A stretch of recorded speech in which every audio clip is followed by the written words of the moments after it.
Okay, our next pitch is Belphegor's Traveling Circus, created by Circus. Well, hello, mortals, reporting from one of the circles of hell. I won't tell you which one. All right, let's get this show on the road. My name is Brianna, better known as Circus, or just Bree for short, of Laughing Clown Studios, and my project is called Belphegor's Traveling Circus. Next, please. So, what is Belphegor's Traveling Circus? BTC is an adult comedy adventure series featuring Belphegor, a soul collecting demon who owes a monumental debt of 6 million souls to his devilish boss, Lord Mephisto. Now, with the help of an unlikely friend, Prince Cheshire, he must journey from the dark depths of the spatial plane of hell across the outer world's galaxies and gather a misfit aliens from many different worlds to put on the greatest traveling circus the mortal realm has ever seen. This series is primarily geared towards an 18 plus audience, as it contains strong language, uses of alcohol, smoking, sexual references and humor, violence, and mature themes.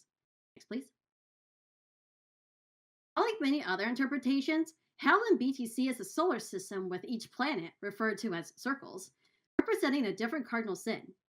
Each planet houses different types of demons with powers over their respective sin. So, where in hell are we going to be going for this project? Next, please. The fourth circle of hell. This is the main setting of the pilot, and it represents the sin of greed. Everywhere there are towering mountains, precious gems that grow out of the ground like plants, and massive, bustling cities with dark skyscrapers that touch the ruby red sky. This circle is the home of greed demons, and more famously, soul collectors, a specialized species of demon that ventures out into the outer world to gather up the souls of mortals through contracts, all to be used and all to be turned into usable currency for the rest of hell to use. Soul collectors are basically responsible for hell's treasury. Next, please. Here are some various locations we will be visiting in the pilot. The house of the main character, Belphegor, living inside of an apartment carved out of the mountain. Mammon Shipyard, and Soul Stealing Inc., where soul collectors work under Lord Mephisto. Overall, the color palette of the circle, as you can see, is full of earthly golds and bright gemstone colors that stand out in a naturally dark sky. Next, please. Now let's meet the demons we'll get to know the most in this pilot and in the series. Next, please. Up first is a titular, hot-headed, histrionic character, Belphegor Alabra. Belphegor is a soul-collecting demon who hails from Victoria-era Britain. Having over 100 years of working under Mephisto and becoming one of the top soul collectors of the Fourth Circle, he's been slacking off on work. But after disappearing for 6 years, his days of having fun are over, as he now owes 6 million souls to Lord Mephisto. One of Belphegor's most famous tricks is the ability to summon hellfire from his fingertips. Oh, really? All soul collectors can do that. But he is just way more creative in how he uses it. Between you and me, Belphegor is definitely my favorite out of the bunch, and I just cannot wait to show more about him. Next slide. Up next is the secondary protagonist, Cheshire Grimly.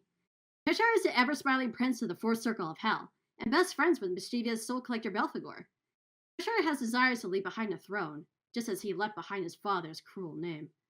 Serving as a moral compass for the impulsive Belphegor, this hyper-intelligent powerhouse aims to help Belphegor in paying off his soul collector debt and escape from the throne he never really wanted.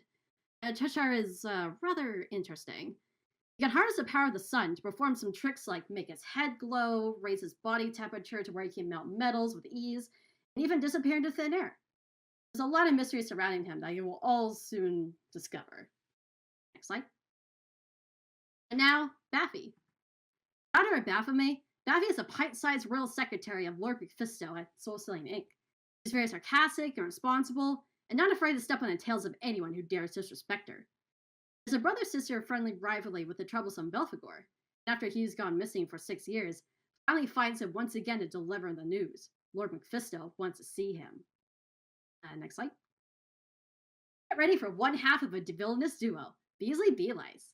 Much like Belphegor, Beasley is a soul-collecting demon, but originates from the Great Depression era.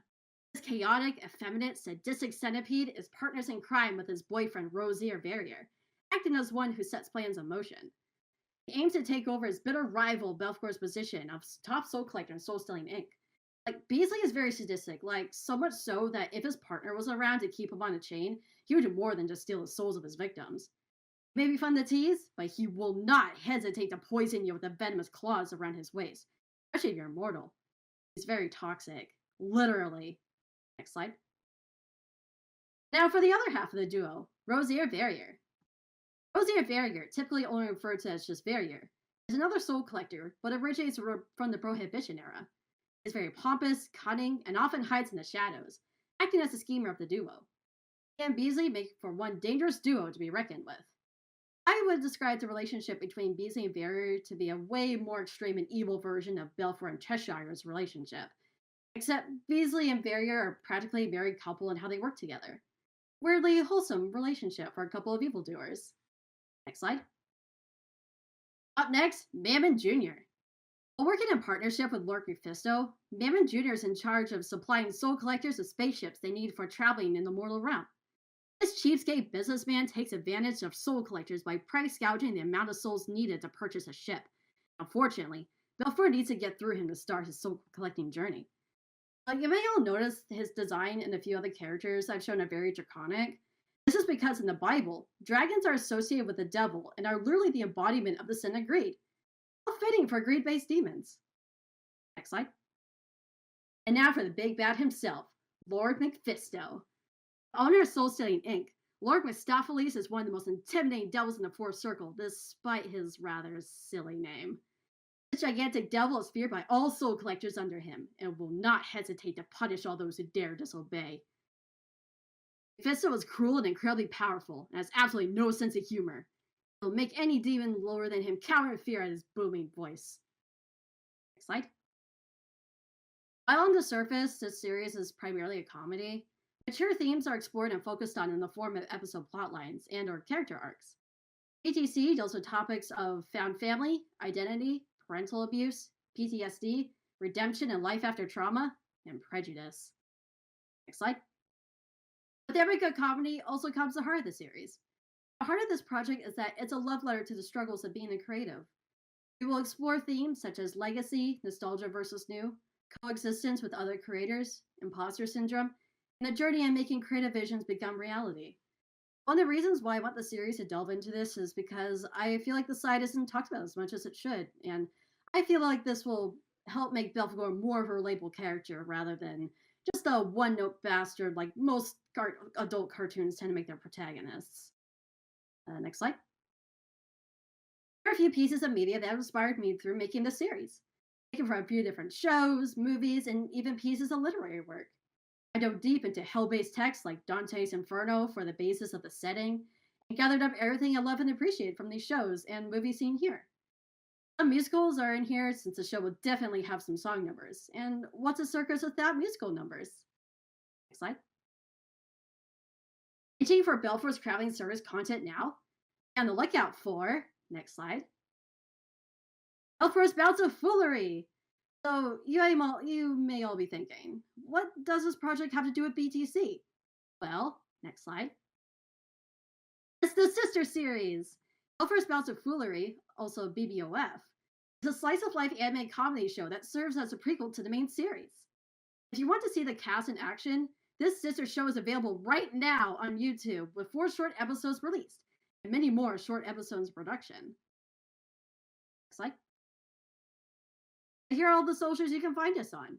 On Twitter at Circabry, and on YouTube at Circabry/Laughing Clown Studios, and also on Ko-Fi under the Circabry name. I just figured it would make things a little bit easier. Next slide. And here's how you can support us. Donate money or buy an art commission on Ko-Fi, as I would love to turn the series from a non-profit to a profit series. And every donator will have their name in the credits of an upcoming video on the channel, which I encourage you all to subscribe to so you don't miss when the next video drops, because we have lots of fun content on there. We do comic dubs, we do like song covers, we do all sorts of little fun animations. And also leave a comment to beat the algorithm, because the algorithm does not like animation, as we probably all know too well. We also have plans to host on Newgrounds as well, and as some content may or may not be suitable for YouTube. And as I said before, follow us on Twitter and spread the word whenever a new video drops. And fan art is highly appreciated. And if you guys ever happen to make any fan art, just tag us on Circabry on Twitter. And speaking of fan art, next slide. I would lastly like to end off with some wonderful fan art I received over the past 2 years working on this project. I just really, really appreciate it, and I cannot say enough how much these pieces mean to me. Next slide. Like I even have a lot of these photos printed up on my wall just to remind me of like how far I've gotten and just to keep going. Next slide. So for all those who have drawn my characters or just supported me, I cannot thank you all enough. Just huge, huge, huge. Just thank you, and thank you. Next slide. And thank you all for your time. I'll see you all at the circus.